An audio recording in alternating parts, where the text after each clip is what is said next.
You're walking when the first horse screams, not a heroic sound, an animal tearing its lungs open as an arrow finds soft flesh beneath the ribs.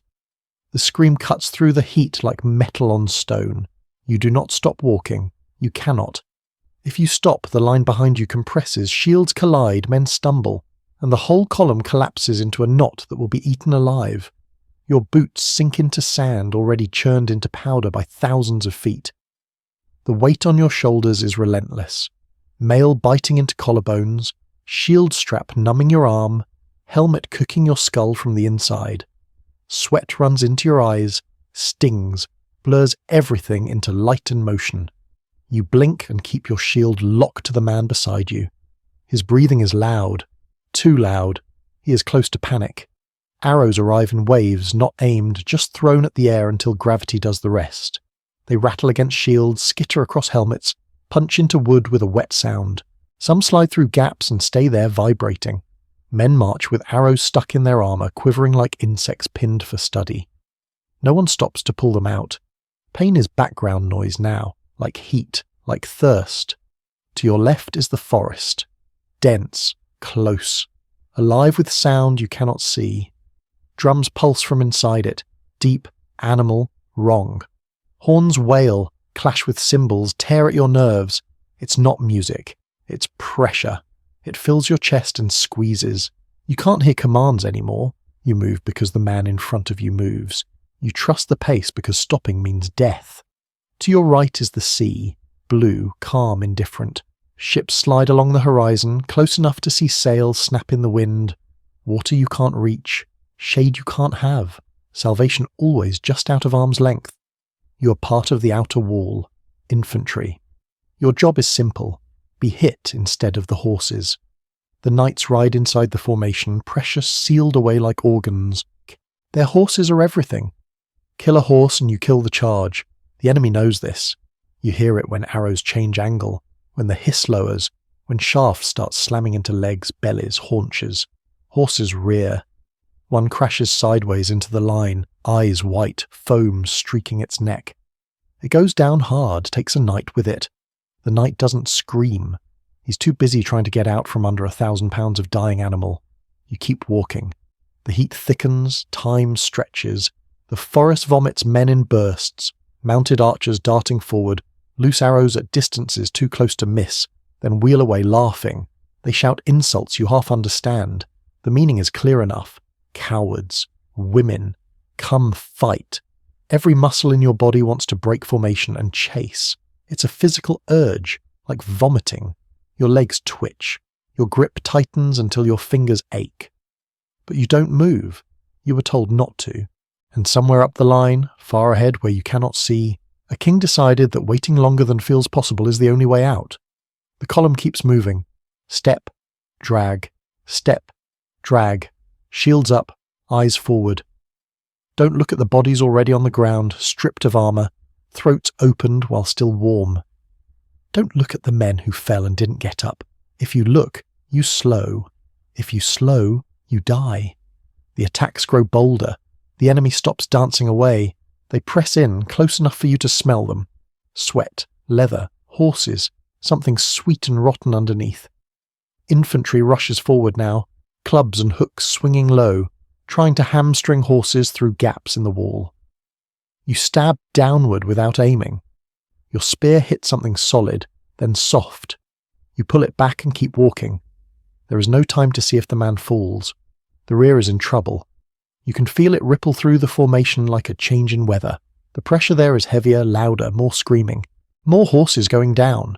Messengers run forward, faces grey, mouths moving fast.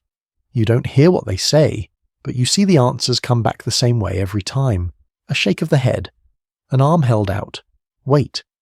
Waiting becomes its own kind of torture. Your mouth is so dry your tongue sticks to your teeth. Your shoulders burn. Your calves cramp. Fear settles deep and cold. Not sharp anymore, just constant. You start counting steps to keep from thinking. 20, 30, 40. An arrow punches into your shield so hard the impact numbs your arm. You reset your grip and keep counting. Then the enemy is everywhere. Not swarming anymore. Colliding. They slam into the rear, into the sides, into you. The noise becomes physical. Metal on metal, wood cracking, men shouting prayers that sound more like threats. You feel the line bend, not break, but bend enough that panic spikes. If it snaps, it's over. You imagine the formation opening, horses exposed, the charge never coming. You imagine being surrounded, pulled down, stabbed until the heat finally stops. Somewhere behind you, discipline cracks. It starts small. A shout that isn't part of the noise. A sound with direction. A war cry, raw and furious, cutting through the chaos like a blade. You don't know the words, but you know what they mean. Movement surges. Horses lunge forward where there should be none. The wall you are part of begins to open, not from orders, but from men making a decision with their bodies before their minds catch up. The ground starts to shake. You turn just enough to see armoured riders forcing their way through gaps, lances dropping, shields locking. Their horses explode into motion from a standstill, muscles bunching, hooves tearing into sand. For a heartbeat it looks wrong. Too sudden, too chaotic. This is how armies die. Then the sound changes. It becomes thunder, not metaphor, real, rolling, bone-deep vibration. Thousands of hooves hitting ground in unison. The air itself seems to move backward as mass accelerates forward. You see the enemy hesitate just a fraction of a second. They were too close. They thought you were finished. There is no space to run. The charge hits. You don't see impact clearly. No one does. Dust erupts, thick enough to erase shapes. You hear it instead. Wood shattering, metal screaming, a wet, crushing noise that goes on and on. The line that was pressing you moments ago is simply gone, replaced by screaming shapes thrown aside like debris. Men disappear under hooves. Horses plough through bodies without slowing. The pressure on your shield vanishes. Suddenly there is space, air. You stagger forward, disoriented, ears ringing. The world feels unreal, like waking from a fever. You look left. The forest edge is chaos. Enemy formations collapsing, running, tripping over each other. You look right. Knights roar past, faces hidden, unstoppable. Someone shouts to reform. You don't know who. You don't need to. Training snaps back into place. You close ranks with the man beside you. Step into the space left by the fallen, raise your shield again. The killing is not done. It has only changed shape. You are still alive. For now. And the clock has started. The charge does not feel like victory. It feels like being dragged behind a storm. You run because the ground moves under you, because the men around you move, because stopping now means being trampled by your own side. The air is thick with dust and iron. Every breath tastes like blood, not all of it yours. Shapes slam past. Horses, men, broken lances spinning end over end. The noise is constant, overwhelming, but inside it there is a deeper sound. The dull, repeating impact of mass hitting flesh. Again. Again. Again!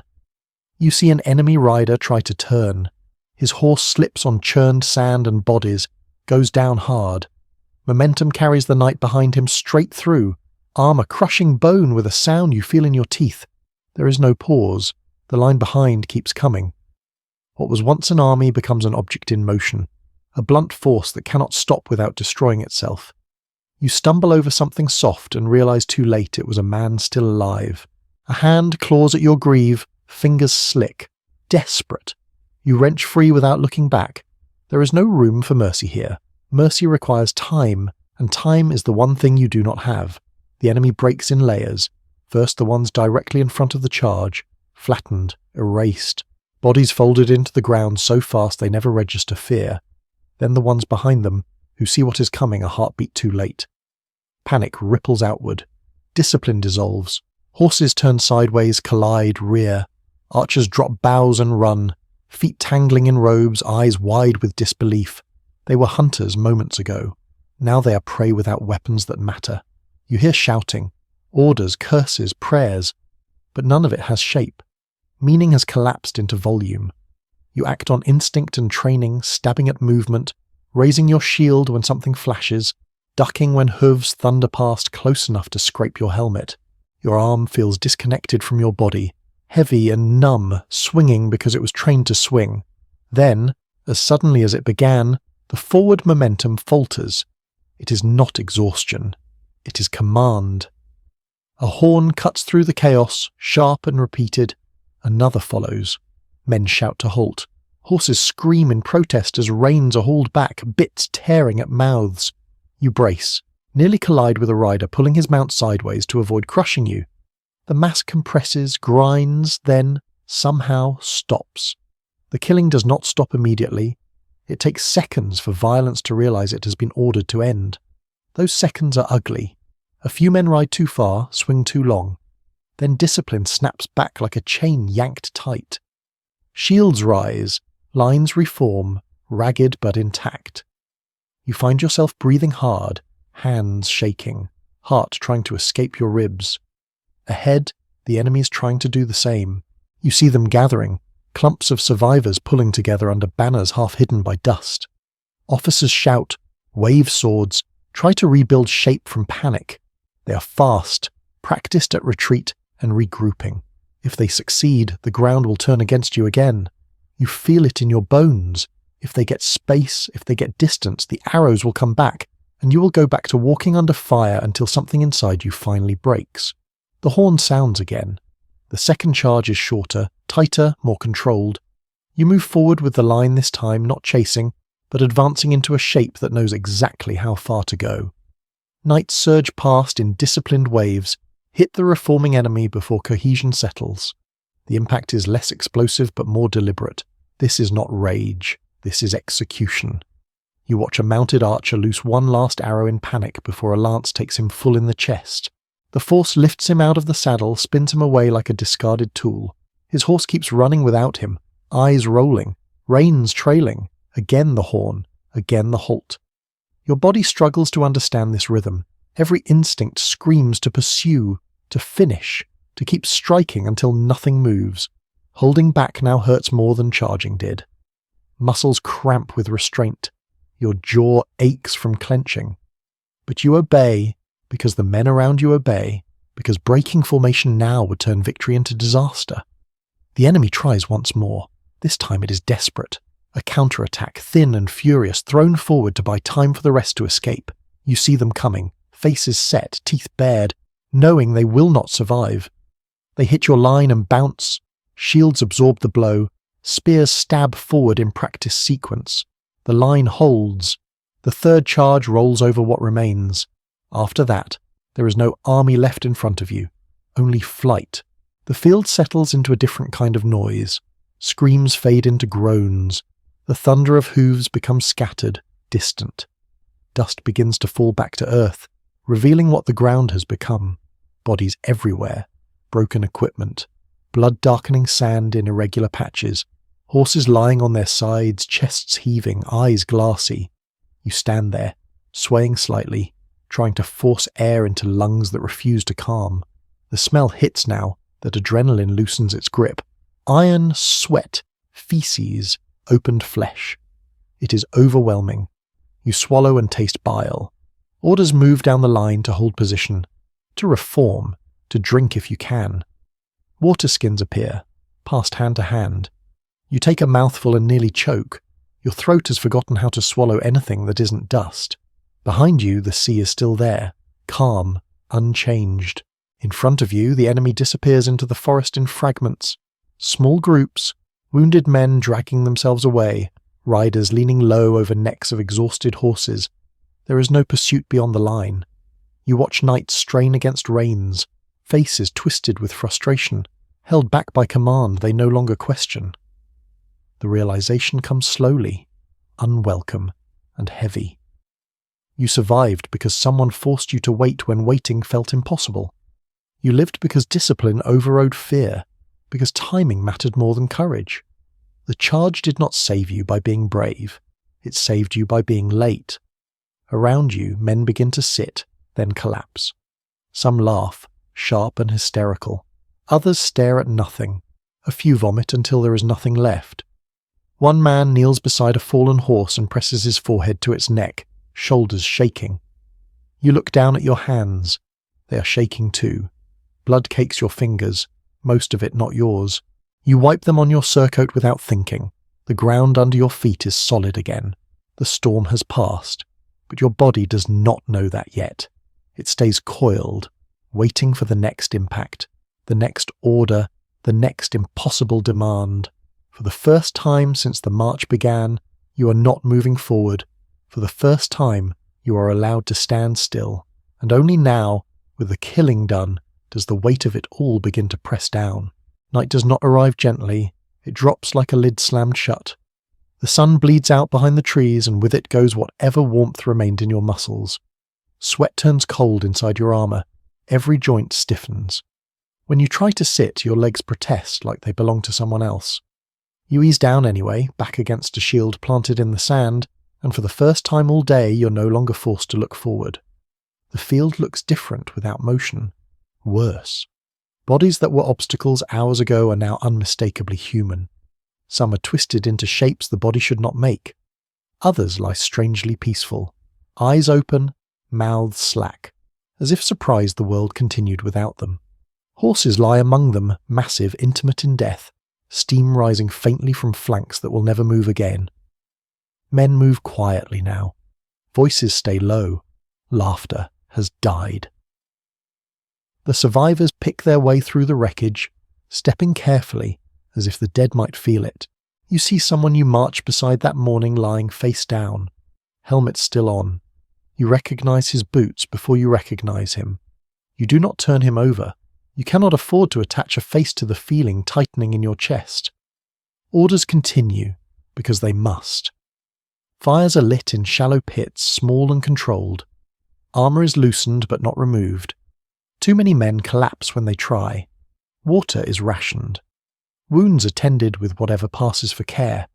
Cloth torn into strips, wine poured where water should be, hands shaking from exhaustion more than fear now. When you peel off your gloves, your fingers refuse to straighten. Blood has dried into the creases. Some of it cracks when you move, pulling skin apart. You clean your hands slowly, methodically, because the motion gives your mind something to hold on to.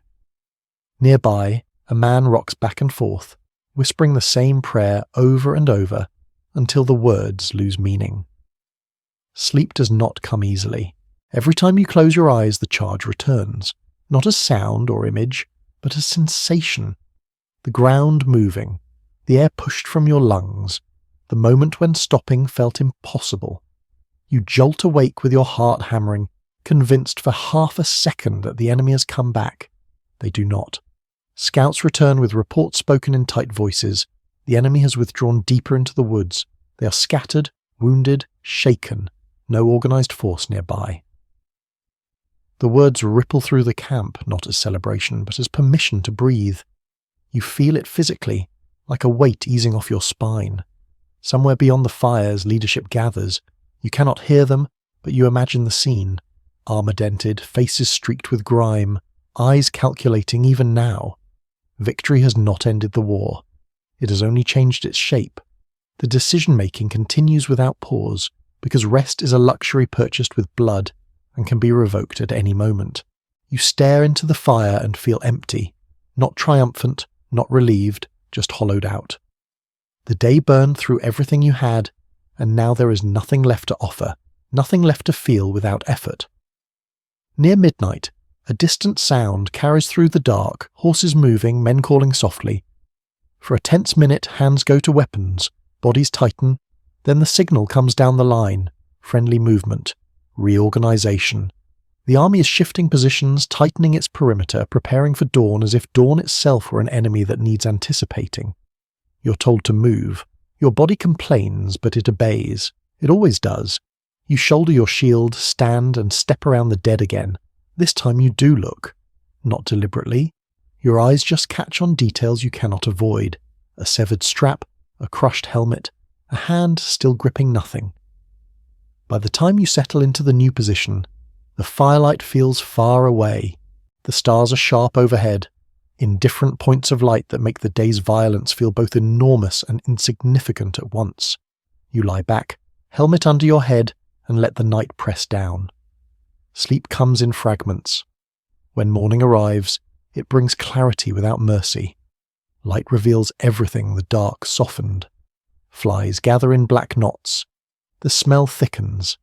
Men wake slowly, groaning, checking themselves, checking each other. A few do not wake at all. The enemy camp lies abandoned beyond the tree line. Broken tents, scattered gear, signs of a retreat made in fear and haste. You hear names spoken with a different tone now, not shouted in rage, but weighed, measured. The enemy commander did not flee in panic. He withdrew intact enough to remain dangerous. That understanding dampened any urge to celebrate. Burial details form. The work begins. It is slower than fighting and harder in a different way.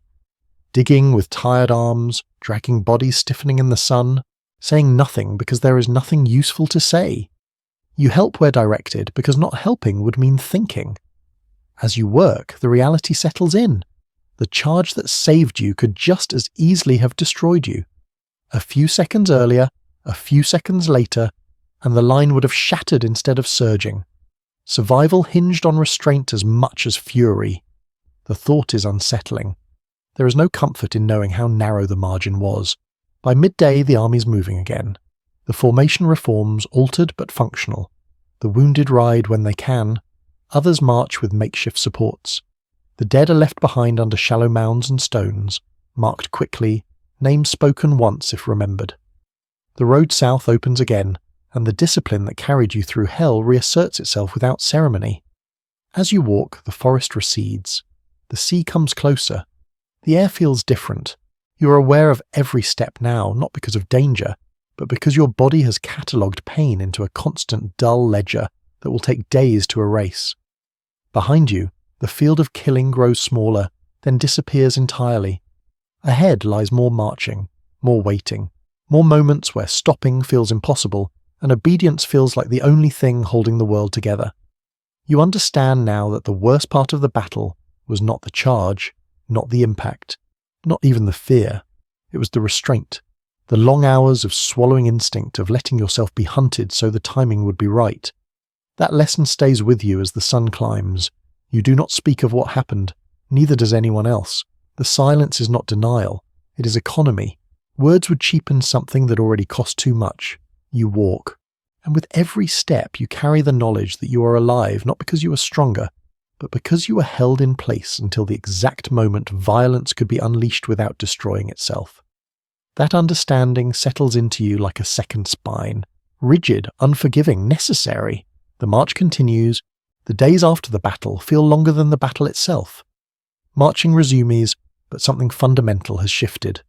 The enemy no longer circles openly, the drums are gone, the sky stays empty of arrows. Silence replaces pressure, and the absence is unsettling. You keep expecting the familiar hiss, the impact, the scream of another horse. Your body stays braced, muscles half tensed, as if the attack has only been delayed. The road south stretches under the sun, pale and unforgiving. Heat returns as the dominant enemy. Armour becomes a portable furnace again. Every breath scrapes dry air down your throat. Water is still rationed, still precious, but it arrives on schedule, measured and enforced. The system holds, it always does, that is the point. You notice the small changes first. Men walk a little farther apart now, no longer crowding unconsciously. Shields stay higher even without orders. The line closes faster when someone stumbles. Discipline has deepened, not loosened. Fear has been reorganized into habit. At night, campfires burn low, no singing, no boasting. Victory did not bring stories worth telling. It brought a shared understanding that survival is conditional, temporary, and expensive. You see it in how men eat, fast, efficient, eyes scanning even while chewing.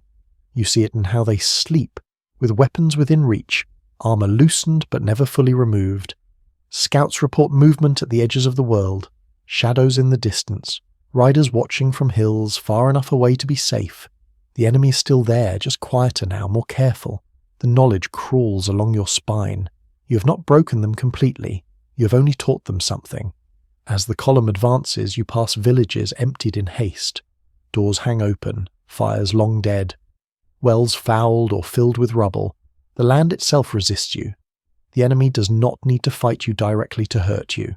Thirst, hunger, heat, these are weapons that do not care who wins battles.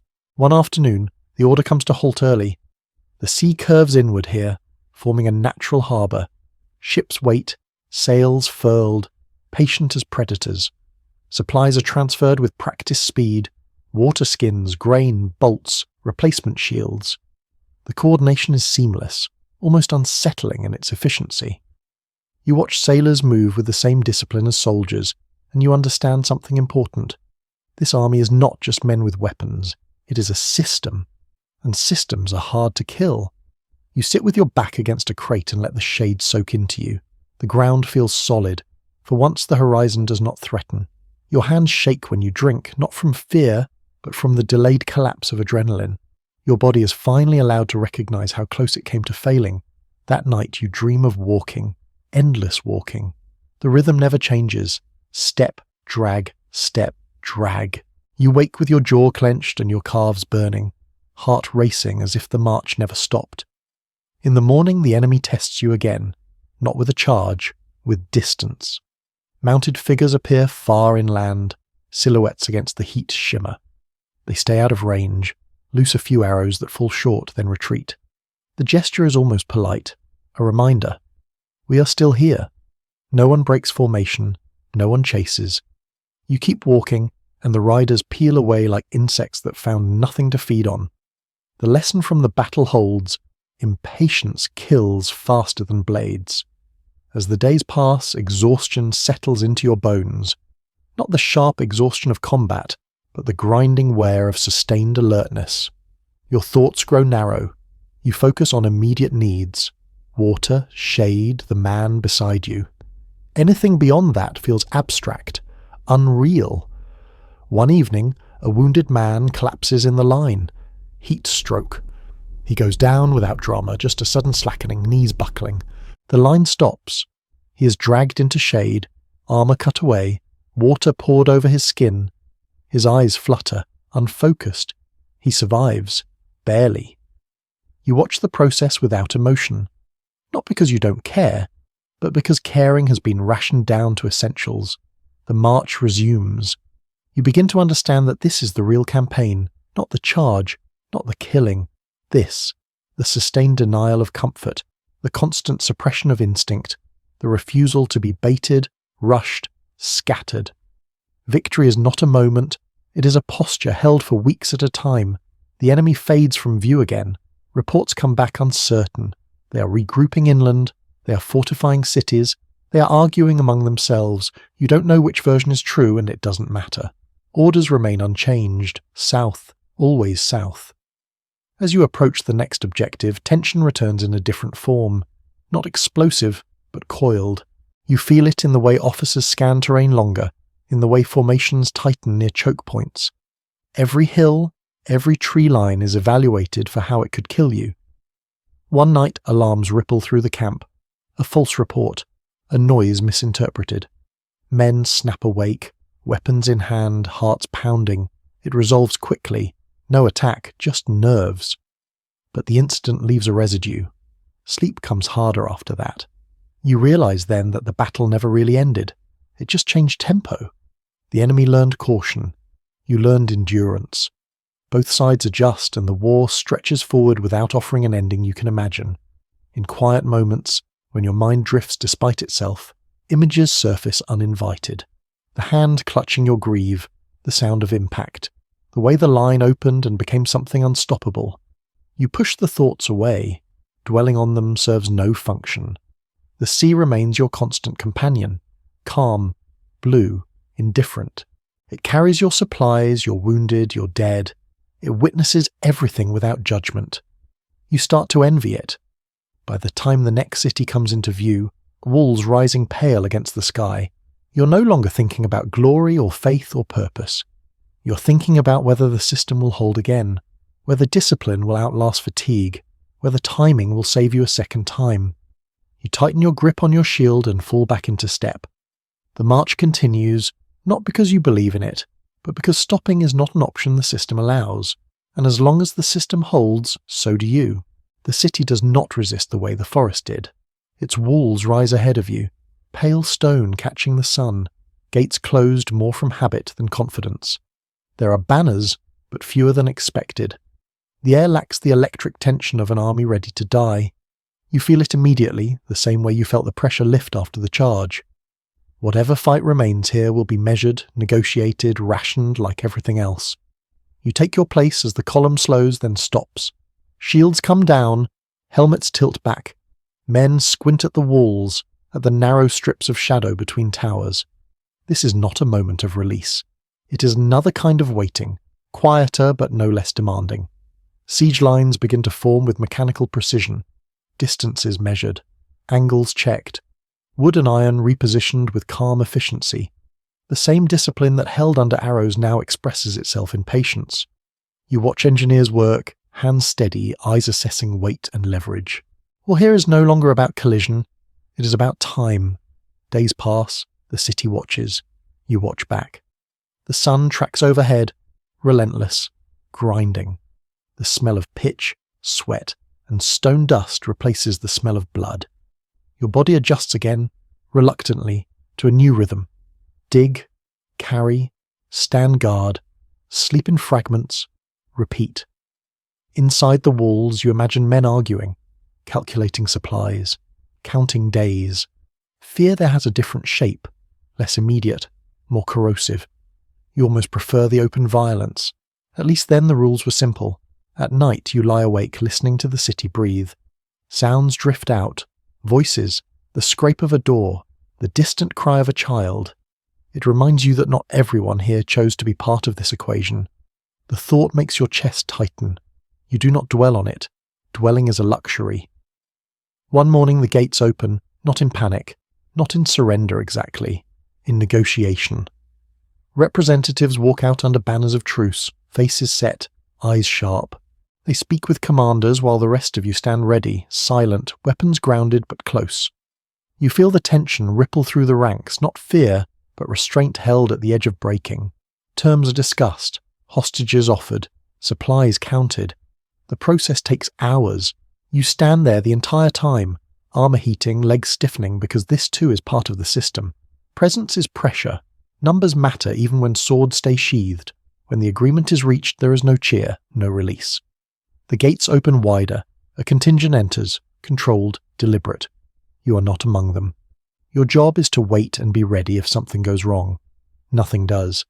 The city falls not with a scream, but with a sigh. That night camp feels different. Looser, not relaxed. Never that, but less coiled. Men eat more slowly. A few even speak above a murmur. Someone laughs once, short and surprised, as if the sound escaped by accident. You sit apart watching the fire consume wood piece by piece. Your body feels older than it did weeks ago, heavier, as if the march added years instead of miles. The realization settles in without drama. This campaign has changed you in ways that will not reverse. Later orders circulate quietly. The army will not push farther inland. Not now, not like this. Politics, supply, disease, forces as real as any enemy blade, are tightening their grip. The system calculates risk and pulls back before the margin disappears. When the march resumes, it is northward. Retracing steps feels strange, familiar ground, but altered. You pass places where bodies once lay, now cleared, marked, or simply absorbed back into the land. The forest that vomited death stands silent, indifferent. You half expect it to erupt again. It does not. As you walk, memories surface unbidden, not in sequence, not logically. A sound, a smell. The moment the line opened, the way time stretched before the charge, then collapsed into violence. These fragments cling to you, stubborn, immune to fatigue. You realize then that the battle will never be finished for you. It will replay in quiet moments, surface in dreams, shape decisions you haven't made yet. Survival carries a residue. The sea accompanies you again, constant and unchanged. Ships shadow the march, sails full, efficient, unburdened by what you carry inside. You watch them with something like resentment or envy. It is hard to tell the difference. One evening, as the sun lowers, you notice how the men walk now, still disciplined, still controlled, but different. There is a weight to the silence that wasn't there before. Everyone understands what this formation can do and what it costs to hold it together. The knowledge binds you tighter than any oath. When camp is made, you sit and remove your helmet, feeling the breeze on your scalp. The simple sensation almost hurts. You close your eyes and breathe, slow and deliberate, as if practicing for a future where such calm might be possible. You think about home, vaguely. Not as a place, but as an idea. Something distant, abstract, untethered to this rhythm of command and obedience. You do not know yet if you can return to it intact. The stars come out sharp and cold. You lie back and stare at them, letting their indifference wash over you. They watch the charge. They watch the waiting. They watch the city open its gates. They will watch you march away. In the end, that is what remains. Not glory, not victory, not even survival as a triumph. What remains is the knowledge of what you were capable of enduring and what you were capable of becoming when endurance was no longer enough and violence had to be released with precision instead of passion. You understand now that the most dangerous weapon you carried was not the spear or the shield, but the ability to wait, to be pressed, insulted, wounded, exhausted, and still hold position until timing aligned with necessity. That lesson stays with you as the coast bends and the road stretches on. The war recedes behind you, unfinished, unresolved, but no longer immediate. You walk north with the rest of the system, one piece among many, held together by discipline and memory. And as long as you keep walking, the system holds, so do you.